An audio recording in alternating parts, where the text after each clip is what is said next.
Albirru husnul khuluq.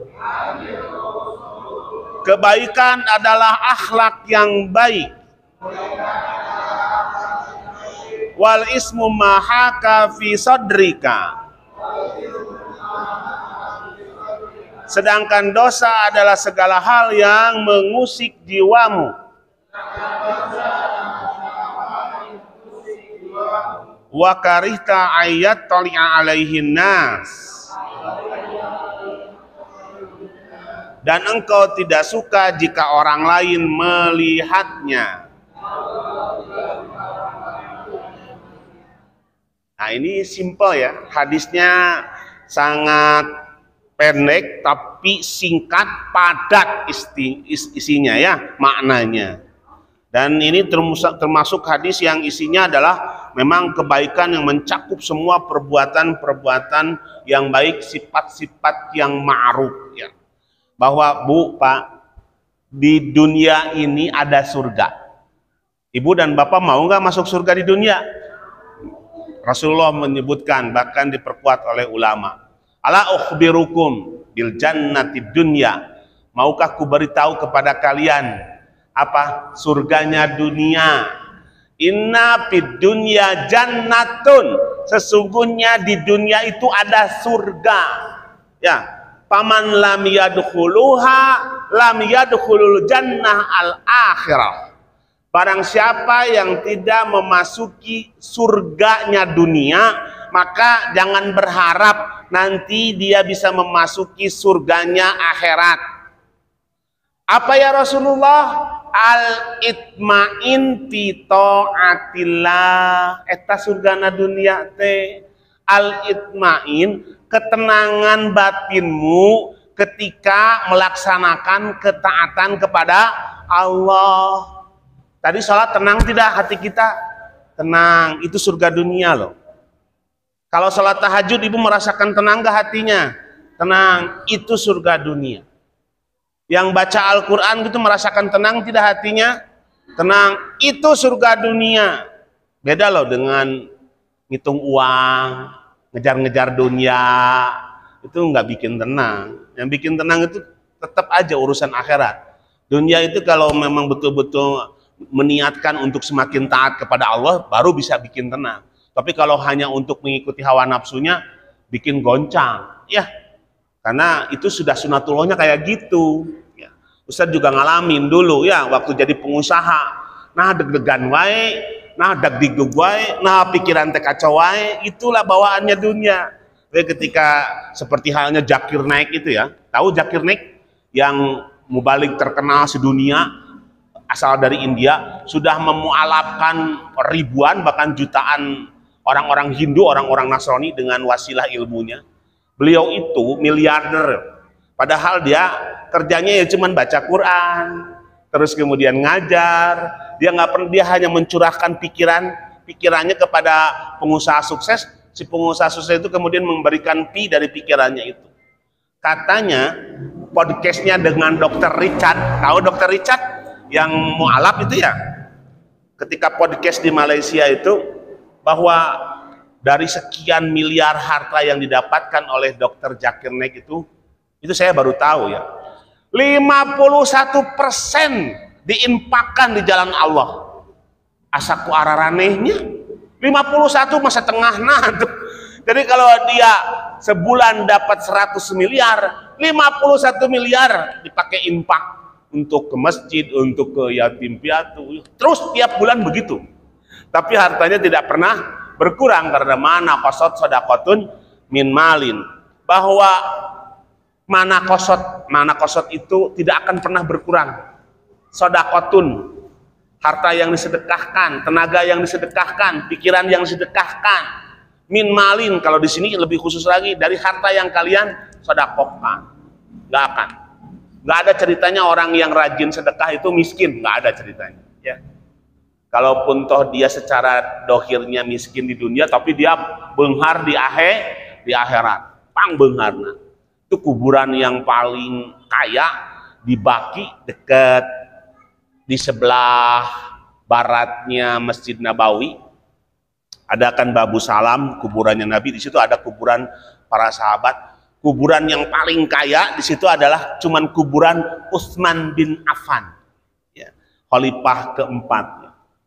Khalifah keberapa? Ketiga ya, yang karena beliau itu dengan kedermawanannya. Baik. Ibnu Hibban meriwayatkan sebuah hadis di dalam kitab sahihnya. Sesungguhnya Rasulullah menyebutkan beberapa sifat ya, yang mana kemarin kita bahas ya, sifat-sifat yang menghantarkan kepada keridhaan Allah itu diantaranya kebaikan yang macam-macam seperti halnya zikir, tasbih, takbir, tahmid, tahlil, itu kaitannya dengan zikir ya. Istighfar, sholawat kepada Nabi, membaca Al-Quran, berjalan ke masjid, duduk di dalam untuk menunggu waktu sholat, mengikuti majelis ilmu seperti saat ini. Kemudian macam-macam yang lainnya yang mungkin sederhana dalam berpakaian, tidak berlebihan dan tidak berhias dengan perhiasan jahiliyah, tidak berjalan dengan sombong, tidak merasa hina dalam bekerja, mau jadi pemulung sampah kalau dia mengharapnya ridha Allah ya, untuk memberi nafkah keluarga. Kemudian mencari dan berusaha mendapatkan yang halal, selalu muhasabah diri atas dosa-dosanya, atas amal-amalnya yang telah dikerjakan, menyesal dan kemudian dia taubat dari dosa-dosa yang telah dikerjakannya, merasa sedih dan menangis karena takut kepada Allah, merenungkan ciptaan Allah yang ada di langit dan ada di bumi, mengingat urusan-urusan yang akan terjadi nanti di akhirat berupa di padang mahsyar, pembagian catatan, lalu kemudian apa? Penimbangan amal. Itu semuanya adalah kebaikan yang ia akan dapatkan kelak balasannya di akhirat. Insyaallah. Ini diriwayatkan dari Hasan Al-Basri bahwa Ibnu Sirin mengatakan sesungguhnya amar ma'ruf itu, memerintahkan kepada kebaikan itu, diberi pahala walaupun tidak diiringi dengan niat. Ibu nulungan tatanggi walaupun tengangge niat, misalnya teh kurang resep karena sifatna dasok jubras jebris, namun keluar teh buat baeud efek teh tijalikeun. Astagfirullahaladzim, ibu teh keluar tapi semu-semu teu niat gitu. Kunaon? Matak atuh bari awas panon teh. Hayu langsung ditangtungkeun teu niat tulungan teh. Itu aja udah dapat pahala. Ya, apalagi betul-betul diniati. Alah ieu gaduh jeruk 3 kilo, kata tanggikeun 1 kilo, itu kan diniatinya. Teu gaduh niat, ustad ngalangkung saur diuleut ka mana? Pada kapayun, kadieu heula ngabaso gitu misalnya. Ya Allah ya Rabbi. Kadang-kadang kita itu selalu meremehkan ya kebaikan tuh. Ada pengamen yang pengamennya tidak nyanyi gitu, dia memang betul-betul murni karena kebutuhan nafkahnya. Assalamualaikum, udah tua, kumal, kusam, kok malah ditutup pintunya gitu loh. Masya Allah, padahal ini pengamen sudah layak diberikan kebaikan oleh uang kita yang 1.000 atau 2.000. Ibu bisa membedakan ya hati itu, mana yang perlu dikasihani, mana yang tidak. Kalau pengamennya masih muda, seger buger, gombrang-gombreng, walaupun tidak niat, tetap ngasih 1.000, kebaikan bukan?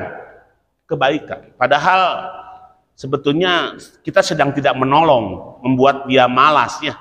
Karena apalagi kalau iringan-iringan musik itu tidak diperkenankan di dalam syariat ya.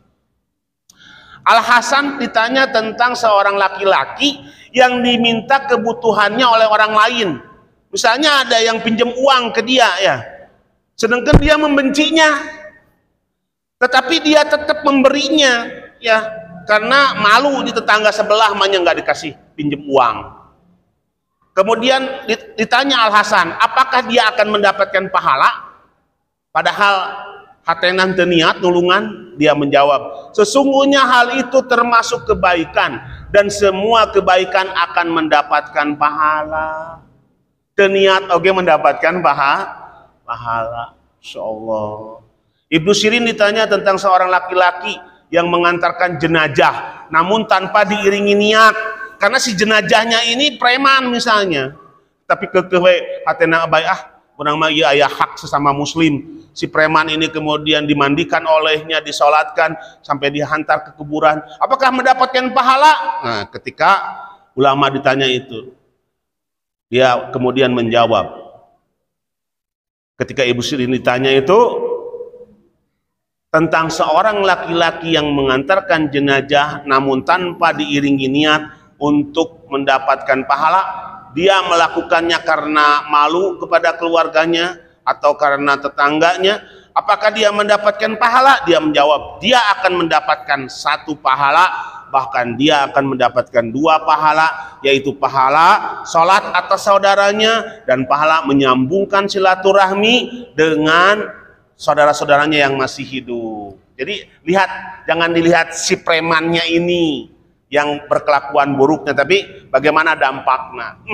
Gaduh tatanggi sakitu eta cenah sidik budak kuring teh jalma baragajo, tapi tetep tatanggi mah ngalakukeun kebaikan.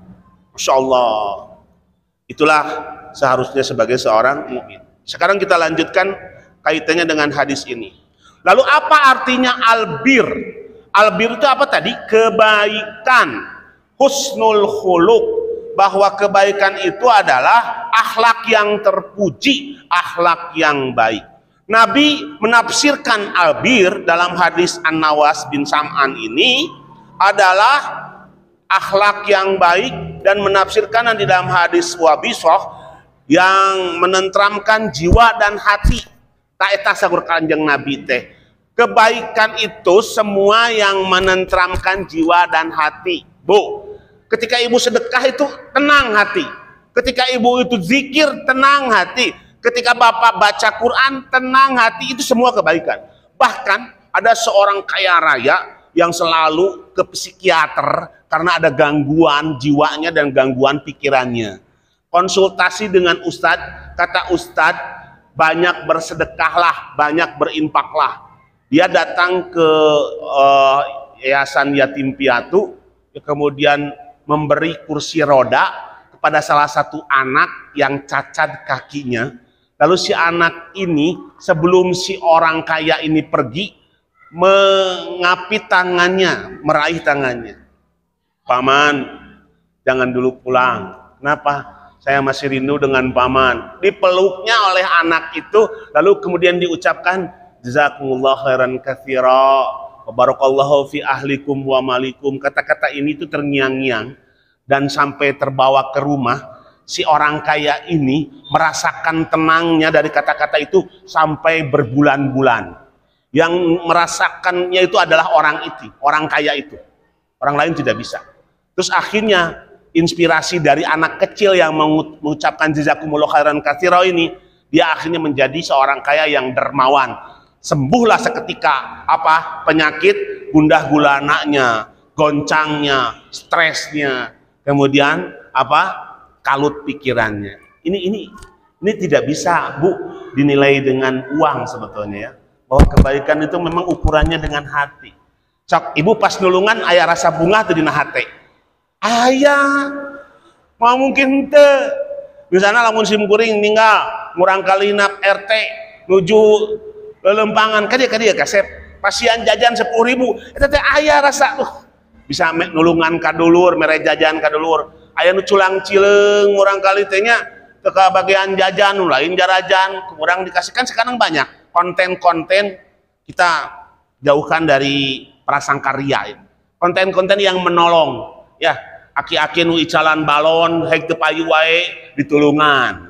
Aya nah bu teu acan seep ieu teh gorengan teh teu acan teu enjing-enjing nebe pajeng 5 diborong, harusnya 100.000 dikasih 1 juta. Nah kayak gitu itu sebetulnya bagi orang kaya itu untuk menyembuhkan hatinya, karena kegoncangan hati, keresahan pikiran hanya bisa disembuhkan dengan menyebarkan kebaikan. Tidak ada lagi.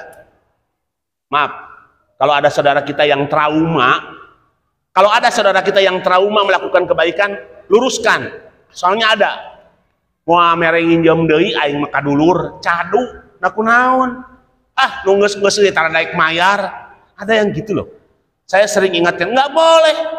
Jangan digeneralisir semua saudara itu adalah jarang mayar hutang, temayar hutang. Kembali doakan wae eta mah. Bahkan kalau perlu, barang siapa yang melunaskan hutang saudaranya, maka nanti Allah yang akan menggantinya dengan pergantian yang lebih baik. Jangan trauma menolong saudaranya gara-gara ada salah satu saudaranya yang tidak membayar hutang. Jadi orang beunghar teh hakikatna ti saha beunghar teh? Ti Allah. Si Korun ngarasa pinter neangan duit dilalapkeun teh ku Allah. Innama utituhu ala ilmin indi. Sesungguhnya aku ini pinter, makanya aku pinter nyari uang karena otakku cerdas. Lalapkeun. Ya Bu, jangan bosan untuk melakukan kebaikan, karena kebaikan itu jangan sampai terputus. Batasnya sampai kapan? Sampai mati. Masa kita malu dengan Ustadz Yahya Waloni yang dia muslimnya sebentar, orang mah muslimnya tiker lahir. Ustadz Yahya Waloni mah mu'alaf, dia sempat memurtadkan orang-orang Islam. Lalu kemudian taubat nasuhanya, yang dimurtadkan itu dikembalikan lagi mu'alaf, masuk Islam, dimasukkan lagi ke Islam. Lantas dia itu rindunya apa coba? Ingin mati, karena sudah muak melihat kaum muslimin yang tidak pernah mencegah kemungkaran. Kenapa kalian itu lemah dalam mencegah kemungkaran, kata Ustadz Yahya Waloni. Sampai dia ucapkan setiap dakwahnya, saya tuh rindu kematian, karena di dunia ini sudah sumpah melihat kaum muslimin yang tidak pernah menegakkan amar ma'ruf nahi mungkar. Padahal beliau sudah terdepan amar ma'ruf, tapi kan nggak ada temennya. Ayeuna memundala Jotimnas kakara, nepikeun ka kamari mah pangaosan sepi kabeh lalajo timnas simkuring ngaos di CPI gitu nya. Ari pek beritana Ustad bubuk di blender ku Jepang genep kosong. Ya Allah. Ngaji henteu timnas bubuk gitu ya Allah. Padahal sudah komitmen pengajian. Seperti di sini komitmen pengajian Rebo malam Kemis, ikuti aja. Ya, ini akan menjadi pemberat mizan loh nanti di akhirat, karena orang yang paling dicintai oleh Allah itu yang selalu duduk di majelis ilmu, dia mendapatkan rahmat dari Allah Subhanahu wa taala. Rahmat itu apa? Ya, pertolongan dari Allah. Baik, kita lanjutkan. Yang dimaksud dengan albir, kebaikan, adalah memperlakukan makhluk dengan berbuat baik kepada mereka. Tidak jarang dia dikhususkan untuk berbuat baik kepada dua orang tua. Maka berbuat baik kepada orang tua disebut apa? Birrul walidain. Kan bir itu kebaikan. Bir kalau dihubungkan dengan walidain artinya berbakti. Berbakti kepada orang tua. Cing atuh kudu birrul walidain, cenah berarti harus berbakti kepada orang tua. Di dalam hadis Bas bin Hukaim dari bapaknya, dari kakeknya, sesungguhnya dia berkata, "Ya Rasulullah, kepada siapa saya harus berbuat baik?" Nabi menjawab, "Kepada ibumu." Lalu ia bertanya lagi, "Kemudian kepada siapa lagi saya harus berbuat baik?" Beliau menjawab, "Kepada bapakmu." "Kemudian kepada siapa lagi ya Rasulullah?" "Pada orang-orang yang paling dekat denganmu." Yang paling dekat itu siapa? Nasab. Kurban, membagi daging, urutan pertama paling baik kepada nasab. Kalau misalnya ii kurban, kasih ke idam, ya, kasih kemudian ke siapa, adik-adiknya yang ke bawah. Itu urutan orang tua, adiknya, kakaknya, itu yang hebat. Baru menyebar kepada yang lain. Saya kemarin lihat itu fenomena di keluarga saya pada kurban, tapi lebih diutamakan ngebagi dagingnya ke orang lain. Saya stop. Saya stopnya bukan menghentikan membagi kepada orang lain. Ya lepat, ya salah. Harusnya bagikan dulu kepada saudara. Ada kumahan saudara anak kurban, walaupun saudaranya kurban. Misalnya kakaknya juga sama kurban, adiknya kurban, tetap saling berbagi. Karena disebutkan urutan pertama kebaikan itu kepada ibunya, urutan kedua kepada bapaknya, urutan ketiga pada orang yang terdekat denganmu yaitu saudaramu. Dalam Musnad Imam Ahmad disebutkan, sesungguhnya Rasulullah ditanya tentang kebaikan haji, beliau menjawab, orang-orang haji itu memberikan makan dan menyebarkan salam. Dalam riwayat lain, berbicara yang baik. Abdullah bin Umar berkata, kebaikan adalah semua yang mudah, ya, yaitu muka yang berseri dan perkataan yang lembut. Itu kebaikan. Albirru wat taqwa. Apabila kebaikan disandingkan albirru wat taqwa dengan takwa, sebagaimana di surat Al-Maidah ayat kedua, wa ta'awanu 'alal birri wat taqwa. Hendaklah kalian saling menolong dalam kebaikan dan dalam takwa. Bila mana dua kata ini digabungkan, maka maksudnya adalah kebaikan memperlakukan makhluk Allah dengan baik.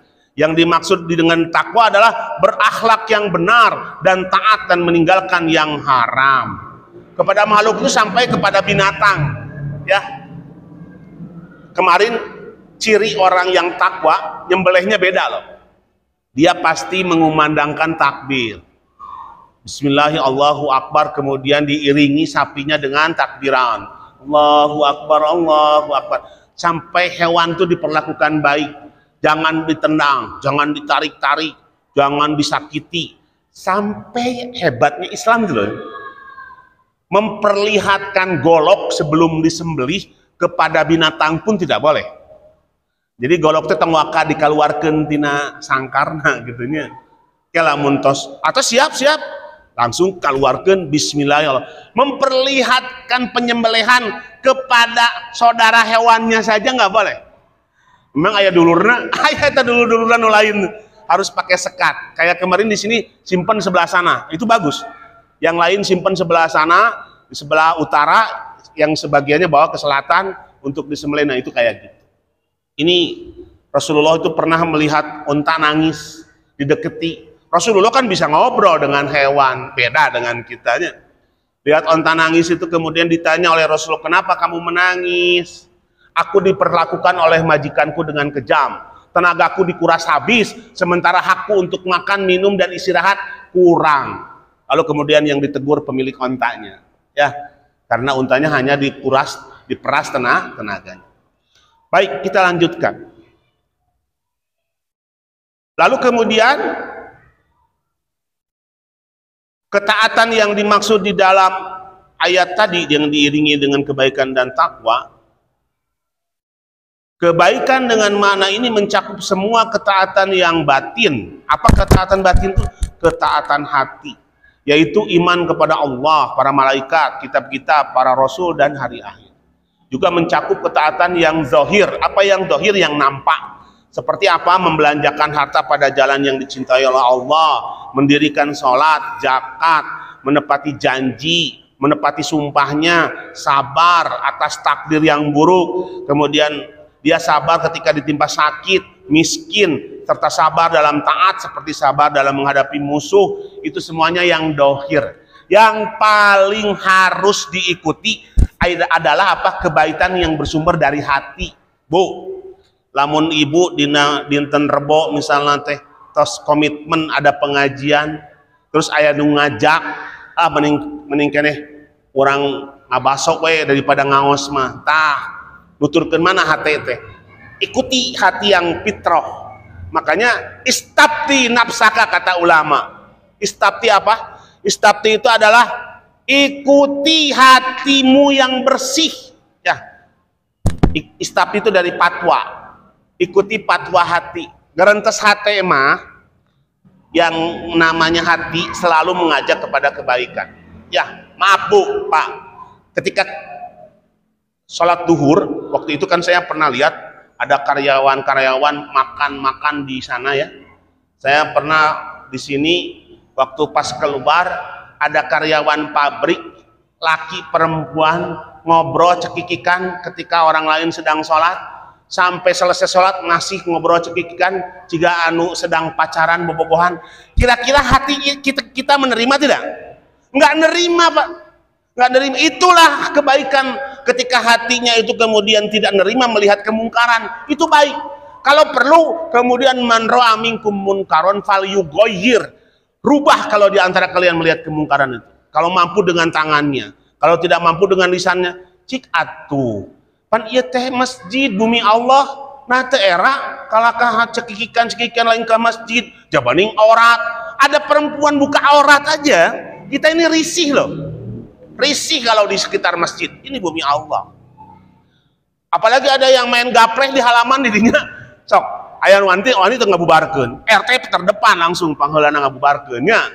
Bahkan kata Om Irwan mah, asa teu puguh cenanya ditukangkeun abdi mah jabaning aya pananyaan cenah gitu. Masya Allah. Itu betul goncang. Hati ini goncang loh. Kalau melihat kemungkaran itu, ketika tidak bisa merubah dah dulur keneh, aduh bingung akhirnya tanya. Tapi al-ismu mahaka fi nafsika. Dosa itu menjadikan hatimu tidak tenang. At-taraddud fi qalbi, menjadikan hatimu itu berontak. Betul tidak? Berontak. Saat dagang terjujur bisa barah kilo ieu atos ditimbang nembe, misalnya jualan beras 3 kilo padahal kurang 2 ons. Hati tahu tidak? Tahu bahwa itu teh kurang 2 ons. Goncang. Sanes aya titipan daging cenah ti wargi abdi teu aya padahal disimpan dina freezer. Hati tahu tidak? Tahu. Itu dosa ya Allah. Makanya dosa itu nggak bisa dibohongi, pasti goncang. Makanya di sini istafti qalbaka, ikuti hati kecilmu. Ya. Pas jam 4 paling minim subuh waktunya tahajud. Kalau nyuruh tidur lagi, malammu masih panjang, malammu masih panjang. Itu sebetulnya hati goncang lah. Duksak deui, akhirnya bangun-bangun ngong adan, teu tahajud we. Haneueuh. Nah tadi bet nuturkeun setan. Naon nuturkeun setan teh? Peuting keneh, poek keneh kan gitu nya. Karasa pasti da harewasna teh. Da urang teh lep deui, tungtuna teh tara tahajud dan nuturkeun setan. Paling jelas bisikan setan itu di waktu tahajud loh. Terus teu Pak Asep. Jelas pisannya. Kayak cenah tunduk leup deui 10 menit deui leup deui tungtuna teu tahajud komo deui bablas jam 7 salat subuhna. Makanya kemarin waktu diskusi ya di tempat gali sana beliau kecapean mungkin ya, biasanya suka turun dari Ciwidey ngaji. Ustadz ari salat kedah dikodo atau napi henteu? Pan saurna dina hadis Aisyah bahwa yang tertinggal sholat itu tidak perlu dikodok. Bahaya ini kalau salah menempatkannya. Kalau sholat tidak boleh dikodok, mual aya nu sarolat kela mun tinggalin sholatnya. Masya Allah, dia sholat subuhnya jam 7. Jam 7 itu sudah tertinggal loh sholatnya, karena harusnya sholatnya itu jam 4.36 misalnya. Terus dia sholat jam 7. Lamun mengikuti hadis bahwa tidak ada kodok di dalam sholat, berarti dia kembali da cek ustad ge teu aya kodok dina sholat mah, nu aya mah kodok dina puasa. Dia tidak akan pernah sholat, padahal kodok itu mengganti ibadah yang tertinggal. Seperti puasa, ketika dia tertinggal puasanya diganti di kodok di hari yang lain. Sholat itu harus dikodok bila mana dia tahu jumlahnya, dia tahu waktunya, berapa kali tertinggalnya, harus dikodok. Orang pingsan selama 2 hari 2 malam, dia tahu 2 hari 2 malam 5 kali 2 hari 10 kali sholat kudu dikodok itu, kecuali dia tertinggalnya lama. Si eta jadi jalma baragajul ti mimiti balik umur 17 sampai umur 25, berarti 8 tahun teu eceregna. Tah eta mah karena tidak bisa dihitung jumlah banyak, cukup dengan tobat nasuha. Tapi syaratnya setelah tobat nasuha dia harus memperbanyak sholat sunnah. Pahami? Jadi sholat tong dihitung karek setahun dah dibayar, dah bisa 8 tahun hutangna, kodok 8 tahun. Enggak, perbanyak sholat sunnah. Kalau tertinggalnya banyak, kalau tertinggalnya sedikit, tahu jumlahnya, harus dikodok sholat itu. Sholat tidak boleh. Saya kemarin tuh kaget, ada orang nggak sholat Jumat loh. terus nggak sholat duhur. Ayah Ustadz Dadan yang bilang, wah cilaka ya. Katanya ketika Idul Adha bertemu dengan Idul Adha bertemu dengan Jumat, maka tidak ada kewajiban sholat Jumat dan tidak ada kewajiban sholat duhur. Betul kalimat pertama, bahwa dia tidak wajib sholat Jumatnya ketika dia mau mengambil sholat duhur. Ay sholat mah tidak mau ayah istilah eureun heula kecuali menstruasi. Ay bapak-bapak ya mente. Sekalipun tidak boleh ditinggalkan sholat wajib. Apalagi kalau antum menghukumi sholat Idul Adha itu sunnah. Maknya sholat sunnah ngelehkeun Jumat anu wajib. Pakai logika aja. Ya. Bahkan sesama wajib pun itu tidak bisa menghilangkan sholat. Misalnya sholat Idul Adha mengambil fatwa Idul Adha itu Imam Hanafi wajib. Lalu kemudian ketemu dengan Jumat sama-sama wajib. Itu tidak bisa dihilangkan. Tadi diganti dengan sholat duhur. Allahu a'lam bishawab. Baik, itu kaitannya dengan kebaikan dan dosa.